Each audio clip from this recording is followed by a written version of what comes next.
Hello everyone, আশা করি সবাই ভালো আছেন এবং সুস্থ আছেন। অ্যান্ড আমরা অলরেডি আমাদের কোর্স শেষ করে ফেলেছি, লিসনিং মডিউলটা। অ্যান্ড আমাদের আরও কিন্তু 3টা পার্ট বাকি আছে। লিসেনিং নিয়ে কিন্তু আমি ভেবেছিলাম 5-6টা ভিডিওতে কভার করে দিব কোর্স শুরু হওয়ার আগে, বাট দেখলাম আমি টাইম নেই, ভিডিওর অ্যামাউন্টটা বাড়াই এবং সব কিছু ডিসকাস করি আপনাদের সাথে, যাতে আপনাদের আরও বেশি উপকার হয়, আরও বেশি ইফেক্টিভ হয়, রাইট? সো আজকে যে বিষয় নিয়ে আমি ভিডিওটা বানাবো বললাম, সেটা হচ্ছে ওই যে বলছিলাম লাস্ট ভিডিওতে, যেটা হচ্ছে এক্সামের আগে আমরা যে টিচারের কাছে যাই, যে স্যার বা ম্যাম কিছু সাজেশন দেন এক্সামের আগে, ঠিক ওই বিষয়টা আমি কিছু সাজেশন অ্যান্ড কিছু টিপস অ্যান্ড ট্রিক্স আপনাদের সাথে শেয়ার করব আমার যে মেইন এক্সামের এক্সপিরিয়েন্স থেকে।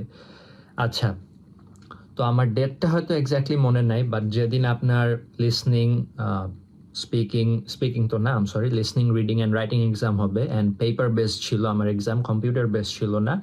সো ওই দিন লিসনিং দিয়েই কিন্তু শুরু হবে, অ্যান্ড আমি কিন্তু ওই ওয়াইজই আমার কোর্সটা চালু করেছি। প্রথমে লিসনিং, এরপরে আই থিঙ্ক রিডিংয়েই যাব, অ্যান্ড আফটার দ্যাট আমি রাইটিং ধরবো, অ্যান্ড ফাইনালি স্পিকিং ধরবো। আচ্ছা, লিসনিং দিয়ে শুরু হওয়ার কারণ হচ্ছে লিসনিং সবচেয়ে ইজি, দেন রিডিং হচ্ছে একটু মিডিয়াম, আর রাইটিং হচ্ছে সবচেয়ে হার্ড পার্ট। সো আইএলসের যে এক্সামিনার তারা জানে যে স্টুডেন্টদেরকে কিভাবে অনুপ্রাণিত করা যায়, অথবা কিভাবে স্টার্ট করলে, কোন পার্টটা দিয়ে স্টার্ট করলে এক্সামটা তাদের ভালো হতে পারে, এই জন্য লিসনিং দিয়ে কিন্তু তারা স্টার্টটা করে। ওকে, সো আজকে 3টা জিনিস নিয়ে আমি মেনলি কথা বলবো, রাইট? যে 3টা জিনিস আমার ডাউট হতে পারে এক্সাম টাইমে। হয়তো আমি কোর্সে বলছি কি বলি নাই, হয়তো 2-1বার বলছি, বাট আমি ওভারঅল যা যা আপনাদের শিখিয়েছি কোর্সে, ওর পাশাপাশি 3টা ইম্পর্টেন্ট জিনিস আমি শেয়ার করব, 3টা টিপস অ্যান্ড ট্রিক্স শেয়ার করব। ওকে, আমার সামনে একটা নোট আছে এবং এই নোটে কিছু ইনফরমেশন, কিছু ওয়ার্ড লেখা আছে। সো আমি রেকর্ড তো করছি এখন, এবং এই রেকর্ডের টাইমে আমি কিন্তু আপনারা খেয়াল করবেন মাঝে মাঝে নিচে তাকাচ্ছি, কারণ আমি স্ক্রিপ্টেড ভিডিও পছন্দ করি না, অ্যান্ড আমি আনস্ক্রিপ্টেড পছন্দ করি। আমি খোলামেলা ক্যাজুয়ালি আপনাদের সাথে কথা বলতে পছন্দ করি, মুখস্থ কিছু বলা অ্যাকচুয়ালি আমার স্টাইল না, অ্যান্ড আই হোপ আপনারাও এটা পছন্দ করবেন। সো প্রথম যে টপিকটা নিয়ে আমি কথা বলবো আজকে, ওইটা হচ্ছে টাইমিং। লিসনিং হচ্ছে আপনার একটা পার্টিকুলার টাইমের ভিতরে, ওর থেকে বেশি টাইম বা কম টাইম আপনি পাবেন না। প্র্যাকটিসের টাইমে বা কোর্সের টাইমে আমরা কি করেছিলাম, আমরা টাইম নিয়েছিলাম, রাইট? যে যতক্ষণ আমি কোয়েশ্চেন না বুঝছি অথবা আমার মনে একটু হলেও ডাউট আছে, খুঁজখুঁজানি আছে, ততক্ষণ আমি শুনতেই থাকবো রেকর্ডিং, রাইট? যতক্ষণ আমি রাইট অ্যান্সার না পাচ্ছি। বাট মেইন এক্সামে কিন্তু আমরা এটা করতে পারবো না।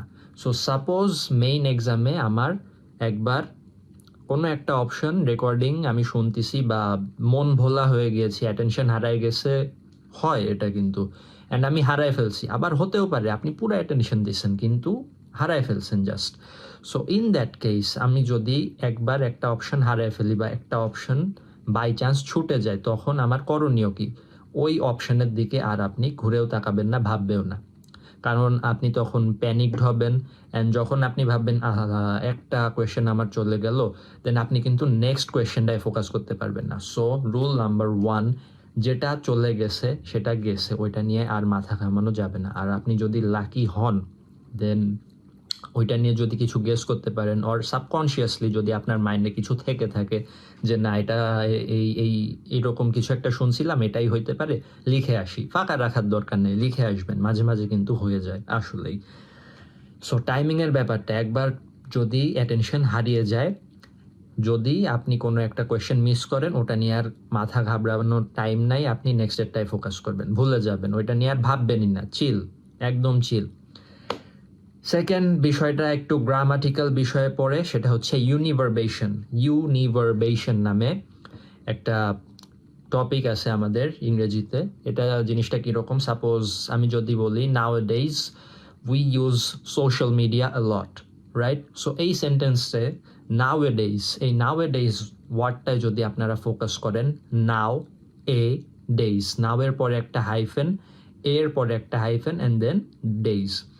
আবার আমরা কিন্তু এই যে হাইফেনটা ইউজ করা বাদেও নাওয়াডেজ ডিরেক্টলি ইউজ করতে পারি, কারণ এই জিনিসটা, এই ওয়ার্ডটা এত বেশি ইউজড হয়েছে, প্রচলিত হয়ে গেছে মানুষের মুখে মুখে, হাতে কলমে, যে হাইফেন এখন অ্যাকচুয়ালি কেউ ইউজ করে না। সো এই হাইফেনের বিষয়টাই মেইনলি ইম্পর্টেন্ট, যে কিছু কিছু ওয়ার্ড আছে, আমি যদি বলি যে email, log in, decision maker. Suppose আমি যদি ফেসবুক বা ইনস্টাগ্রাম লগ ইনের কথা বলি, লগ একটা ওয়ার্ড, ইন একটা ওয়ার্ড, এবং এই দুইটা ওয়ার্ডকে কানেক্ট করে কিন্তু একটা হাইফেন। বাট আমরা এখন প্রচলিত হয়ে গেছে ইউজ করতে করতে, সো আমরা যখন আমাদের ক্রোমে বা আমাদের অ্যাপে দেখি লগ ইনের যে জায়গাটা, ওইখানে কিন্তু এই হাইফেনটা থাকে না, কারণ এটা ইউজ করতে করতে প্রচলিত হয়ে গেছে। এখন আমরা হাইফেন ছাড়াই ইউজ করি, তাই না? ইউজড হয়ে গেছি আমরা। বাট কিছু কিছু ওয়ার্ড আছে যেখানে আমাদের হাইফেন মাস্ট ইউজ করতে হবে। আমি যদি বলি ওয়েল নোন, 8-year-old বয়ের 8-year-old, এখানে 8-year-old ইয়ারের দুই পাশে কিন্তু দুইটা হাইফেন আছে। Last minute decision, never ending nightmare, নেভারের পরে একটা হাইফেন আছে। রি এন্ট্রি, তাই না, যে পুনরায় এন্ট্রি। সো এই ওয়ার্ডগুলোতে আমি যদি হাইফেন না ইউজ করি তাহলে কিন্তু আমার ভুল হওয়ার একটা চান্স থাকে, কারণ এখানে আমার মাস্ট হাইফেন ইউজ করতে হয়। আচ্ছা, হাইফেনের বিষয় বা গ্রামাটিক্যাল বিষয় কেন আসছি, কারণ এই ওয়ার্ডগুলো তো আপনার রেকর্ডিংয়ে থাকতে পারে। সাপোজ ওয়েল নোন যে ওয়ার্ডটা আপনার রেকর্ডিংয়ে থাকলো, অ্যান্ড আপনার এই ফিল ইন দ্য ব্ল্যাঙ্কসে পার্ট 1-এ বসাতে হবে, তখন আপনি কি করবেন? তখন আপনি দ্বিধাদ্বন্দ্বে ভুগবেন যে ওয়েল নোনের মাঝখানে তো জানি একটা হাইফেন আছে, অথবা অথবা কিছু কোয়েশ্চেন আছে না, নো মোর দেন 2 ওয়ার্ডস, নো মোর দেন 3 ওয়ার্ডস, আপনি বলেছিলাম 1 ওয়ার্ড অনলি। এখন আমি যখন হাইফেন দিয়ে দুইটা ওয়ার্ড কানেক্ট করছি, ওয়েল নোন, এটা কিন্তু একটা সিঙ্গেল ওয়ার্ড হয়ে যাচ্ছে। বুঝতে পারলেন তো বিষয়টা? আমি যখন হাইফেন দিয়ে ইউনিভার্বেশন প্রসেসের আন্ডারে যাচ্ছি এবং কয়েকটা ওয়ার্ড কানেক্ট করছি, এটা একটা সিঙ্গেল ওয়ার্ড হয়ে যাচ্ছে। তখন কিন্তু এটা দুইটা বা তিনটা ওয়ার্ড থাকছে না। আচ্ছা, এটা গেল একটা বিষয়। এখন যদি আমার রেকর্ডিংয়ে আমি যদি আনলাকি হয়ে যাই, বাই চান্স এরকম ওয়ার্ড চলে আসে, তখন আমি কি করব? আমার করণীয় কি? তখন আসলে এটার কোনো ধরা বাঁধা রুলস রেগুলেশন নাই যে আপনি কিভাবে বুঝবেন যে কোনটায় ওয়ার্ড আছে বা কোনটায় ওয়ার্ড নাই, তাই না? তো কিছু অ্যাকচুয়ালি ট্রিক আছে এটা বোঝার। যদি আমি প্রথমেই বলি কম্পাউন্ড অ্যাডজেক্টিভ ইউজ হওয়া, আমি যদি কিছু ওয়ার্ড বলি আপনাদের, long term plan, well behaved animal or pet, English speaking country. আচ্ছা, তিনটা ওয়ার্ড আমি বললাম। ইংলিশ স্পিকিং কান্ট্রিতে যদি আমি ফোকাস করি, ইংলিশের পরে একটা হাইফেন আছে, অ্যান্ড স্পিকিং, এখানে ইংলিশ স্পিকিং কিন্তু একটা অ্যাডজেক্টিভ হিসেবে ইউজ হচ্ছে। এবং কম্পাউন্ড অ্যাডজেক্টিভ কেন বলি? কারণ আমার দুইটার বেশি কম্পাউন্ড ওয়ার্ড হিসেবে ইউজ হচ্ছে। ইংলিশ স্পিকিং একটা সিঙ্গেল অ্যাডজেক্টিভ হিসেবে আমার কাজ হচ্ছে, তাই না? এই জন্য যখন আমি দেখছি যে ওয়েল বিহেভড, ইংলিশ স্পিকিং, এগুলো অ্যাডজেক্টিভের মতো ইউজ হচ্ছে কোনো কিছুর আগে, একটা নাউন বা অন্য কিছুকে এরা অ্যাডজেক্টিভ কি করে? বিশেষায়িত করছে, তাই না? অ্যাডজেক্টিফাই করছে। তখন আমি বুঝতে পারবো যে যেহেতু এটা অ্যাডজেক্টিভ, সো আমার মনে হয় ইংলিশ স্পিকিং এর মাঝখানে একটা হাইফেন দেওয়া দরকার, কারণ বলে দিছে আমার কোশ্চেনে 1 ওয়ার্ড অনলি। তো যখন আমি হাইফেনটা লাগিয়ে দিচ্ছি, আমার একটা ওয়ার্ড হয়ে যাচ্ছে। সেকেন্ড আরেকটা আছে ওয়ার্ড নাম্বার কম্বিনেশন। এটা কীরকম? যদি আমি বলি প্রি লিবারেশন ওয়ার, পোস্ট 1990, তাই না? এই প্রি আর পোস্টের পরে কিন্তু আমার হাইফেন লাগাতে হবে। 1990 যদি আমি লাগাই, পোস্ট 1990, তখন এই পোস্ট 1990 দ্বারা কিন্তু একটা টাইম লাইন বোঝাচ্ছে যে 1990 সালের পরবর্তীতে যা যা হয়েছে, রাইট? সো এটা কিন্তু তখন একটা ওয়ার্ড হয়ে যাচ্ছে। আরেকটা টিপস যদি আমি বলি যে ডাবল ভাওয়েল, এটা আরেকটা খুবই ইজি ট্রিক। যদি আমি একটা ওয়ার্ড ধরি রি এন্ট্রি, পুনরায় এন্ট্রি করা কোনো কিছু, এখন রি যদি আমি একটা প্রিফিক্স, হয়তো আপনারা সকলেই জানেন সাফিক্স প্রিফিক্স যেটা আগে বসে, সাফিক্স পরে বসে। রি যদি আমি ইউজ করি, রি এর পরে একটা হাইফেন লাগাতে হচ্ছে এন্ট্রির আগে, কারণ রি শেষ হয়েছে ই দিয়ে, অ্যান্ড এন্ট্রিও শুরু হয়েছে ই দিয়ে, রাইট? সো আমি যদি রি এন্ট্রির মাঝখানে এই রি এর যে লাস্টের ই আর এন্ট্রির যে ফার্স্টের ই, ওইটার মাঝখানে হাইফেন না দিই, তাহলে রিনট্রি হয়ে যাচ্ছে না? রিনট্রি বলে তো আসলে কিছু এক্সিস্ট করে না, তো কনফিউশন ক্রিয়েট হয়ে যাচ্ছে। আরও যদি বলি কোঅপারেট, এখন কোঅপারেট আমরা ইউজ করতে করতে হ্যাবিচুয়েট হয়ে গেছে আমাদের, সো এই জন্য আমাদের হাইফেনটা লাগে না। বাট আমি যখন 5-6 বছর আগে ওই যে রচনা লিখতাম ইংলিশ ক্লাসে, স্যার বলতো যে মুখস্থ করে আসবা, তখন কোঅপারেশন বা কোঅপারেট ওয়ার্ডটা ইউজ করতাম, CO এর পরে একটা হাইফেন দিতাম, অপারেট লিখতাম এরপরে, রাইট? সো এইভাবে কিন্তু জিনিসগুলো কাজ করে। সো কোঅপারেট আপনি যদি হাইফেন ইউজ করেন অথবা নাও করেন, তখন কিন্তু অ্যান্সার সেমই থাকবে, রাইট হবে আপনার। বাট কিছু কিছু জিনিস আছে, যেমন আমি ডিসকাস করলাম যে না করলেই নয়, হাইফেন না বসালেই নয়। ওকে, এই গেল আপনার ইউনিভার্বেশন অর্থাৎ হাইফেনের যে ডাউটটা ক্রিয়েট হয় ওইটা। আপনি যদি লাকি থাকেন একটাও পাবেন না, আর আপনি যদি আনলাকি হন হাইয়েস্ট দুইটা পাবেন, দুইটার বেশি ইনশাল্লাহ থাকবে না। আচ্ছা, টাইমিং গেল, আমার ইউনিভার্বেশন গেল গ্রামারের। আর একটা জিনিস নিয়ে কথা আমি বলতে চাচ্ছিলাম যে ওয়ান ওয়ার্ড টু ওয়ার্ড, এটা বেশি সিম্পল। বেশিরভাগ টাইমে not more than two word থাকে, not more than three word থাকে না। সো যখন আপনাকে বলে দিবে not more than two word, তখন আপনি তো বুঝতে পারলেন যে আমার অ্যাটলিস্ট টু ওয়ার্ড অথবা একটা ওয়ার্ড, দুইয়ের বেশি যাতে না যায়। বাট মনে রাখবেন যখন বলতেছে not more than two word, তখন মোস্ট লাইকলি অ্যান্সারটা টু ওয়ার্ডেরই হবে। ওয়ান ওয়ার্ড হওয়ার চান্স কম, 90% কেসে ওয়ান ওয়ার্ড হওয়ার চান্স কম, টু ওয়ার্ড হওয়ার চান্সই বেশি। অলরাইট, তাহলে আমি কি বললাম, যখন আমার not more than two word বলবে তখন পসিবিলিটি হচ্ছে দুইটা ওয়ার্ড অ্যান্সার হওয়ার পসিবিলিটিটাই বেশি। সো বেসিক্যালি এই তিনটা জিনিসই আপনাদের বলার ছিল। আমি হয়তো কোর্সে বলিনি, এই যে রিভিশন অথবা এক্সামের আগের যে সাজেশন, এই পার্টে আপনাদের সাথে শেয়ার করলাম। আর এই বাদে যদি আপনাদের সাথে আরও কিছু বলতে চাই এক্সাম হল নিয়ে, এক্সাম হল অবশ্যই কিন্তু অনেক স্ট্রিক্ট থাকবে, আপনি কোনো চিটিং করতে পারবেন না।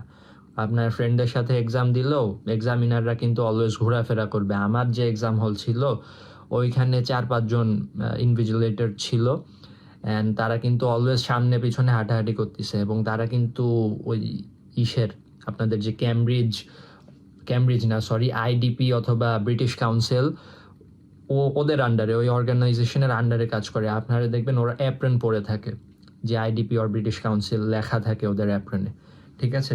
সো ওদের সাথে কখনোই, মানে ওরা অনেক হেল্পফুল, আপনি চাবেন, বাট ওরা যেটা বলবে সেটা ফলো করবেন, অ্যান্ড কোনো আননেসেসারি কোনো এমন কিছু কাজ করবেন না যেটার কারণে আপনাদের নিজের 12টা বাজে অ্যান্ড নিজের এক্সামটা ক্যান্সেল হয়ে যায়, রাইট? সো চিটিংয়ের চিন্তা একদমই মাথা থেকেই বের করে দেন। অ্যান্ড কেন আপনাদের চিটিং লাগবে? আমি তো অলরেডি সব কিছু আপনাদের বুঝিয়েছি, শিখিয়েছি সব কিছু, এই যে টিপস অ্যান্ড ট্রিক্সও বলে দিলাম। So unnecessary, right? কোনো দরকার নেই। নিজের উপর আস্থা রাখবেন, এক্সাম দিবেন। অ্যান্ড মোস্ট লাইকলি আপনারা হেডসেট পরবেন লিসনিংয়ের টাইমে। হেডসেটের যে বিষয়টা, হেডসেট তো বুঝতেই পারছেন, কান ঢাকা থাকে, বড় মাথার উপর দিয়ে কভার করা থাকে, ইয়ারফোন না বা ইয়ারবাডস না, তাই না? আর আপনি তো এক্সাম হলে কিচ্ছু নিয়ে প্রবেশ করতে পারবেন না। আমার মনে হয় পানির বোতল কি অ্যালাউ করতে দিছিল, আমার মনে হয় না দিছিল। তো কিছুই আপনি নিয়ে প্রবেশ করতে পারবেন না এক্সেপ্ট আপনার যে স্টেশনারি আইটেমস, কলম, পেন্সিল, অ্যান্ড অফকোর্স পেন্সিল নিয়ে এক্সাম দিবেন। ভুলেও আপনি কলম দিয়ে এক্সাম দিতে যাবেন না, কারণ ভুল হবে কিন্তু। রিডিং বলি, স্পিকিং বলি, লিসনিং বলি, আপনি অলওয়েজ পেন্সিল দিয়ে, হয়তো ওই একটু মোটা যে পেন্সিল আছে 6B 4B এগুলো দিয়ে দিলে ভালো হয়, যেটা আমার টিচার সাজেস্ট করছিল আমাকে। অ্যান্ড ভালো একটা পেন্সিল, ভালো একটা ইরেজার নিয়ে যাবেন অবশ্যই। অ্যান্ড আর কি বলবো, হ্যাঁ, হেডসেটের যে বিষয়টা, যখন আপনি হেডসেট পরবেন তখন কিন্তু প্রথমে তারা আপনাকে দিয়ে টেস্ট করাবে যে আপনার হেডসেটটা ঠিক আছে কিনা, কারণ ভাই ইলেকট্রনিক জিনিস যে কোনো সময় নষ্ট হয়ে যেতে পারে। সো আপনি মেক শিওর করবেন যে আপনি যে টেস্টিংয়ের সময় রেকর্ডিং ভালো মতো শুনতে পারবেন। অ্যান্ড আপনার এখানে ভলিউম আপ ডাউন করার একটা থাকবে অবশ্যই।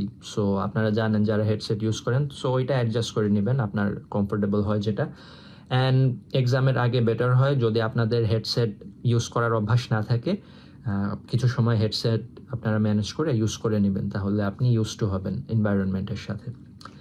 আচ্ছা, এই গেল 4টা পয়েন্ট মেইনলি। আর লিসনিং যেহেতু সবচেয়ে সোজা, ইনশাল্লাহ আপনাদের এক্সাম ভালোই হবে। আপনারা কোর্স করেন, প্রিপারেশন নিতে থাকেন, এবং যেটা সবসময় বলি যে প্র্যাকটিস ছাড়বেন না, প্র্যাকটিস করবেন প্রতিদিন। কারণ একদিন আপনি, যেই দিন আপনি প্র্যাকটিস করবেন না ওই দিন আপনি পিছিয়ে যাবেন। যত প্র্যাকটিস করবেন তত আপনার ব্যান্ড 9-এর কাছাকাছি যেতে সুবিধা হবে। Alright, so practice makes a man perfect, আমরা জানি। অ্যান্ড বেসিক্যালি এগুলোই বলার ছিল আপনাদের এই যে সাজেশনের ভিডিওতে। অ্যান্ড আই হোপ আপনারা প্র্যাকটিস করবেন, প্রতিদিন প্র্যাকটিস করবেন। অ্যান্ড এখন তো লিসনিংই প্র্যাকটিস করবেন, যেহেতু আমাদের লিসনিং কোর্স চলছিল, একদমই ছাড়বেন না। অ্যান্ড নেক্সটটা হবে আই গেস রিডিং।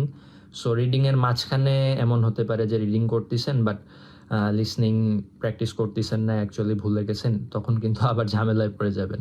কারণ আইএলটিএসের বিষয়টা কমপ্লিটলি প্র্যাকটিসের উপর ডিপেন্ড করে। আপনি যদি একটা প্র্যাকটিস করা ছেড়ে দেন একটা মডিউল সাপোজ, তখন কিন্তু ওইটার স্কিল আপনার কমে যাবে, আবার জিরো থেকে শুরু করতে হবে। সো ওইটা আপনারা আবার চাবেন না যে টাইম ওয়েস্ট হোক, তাই না?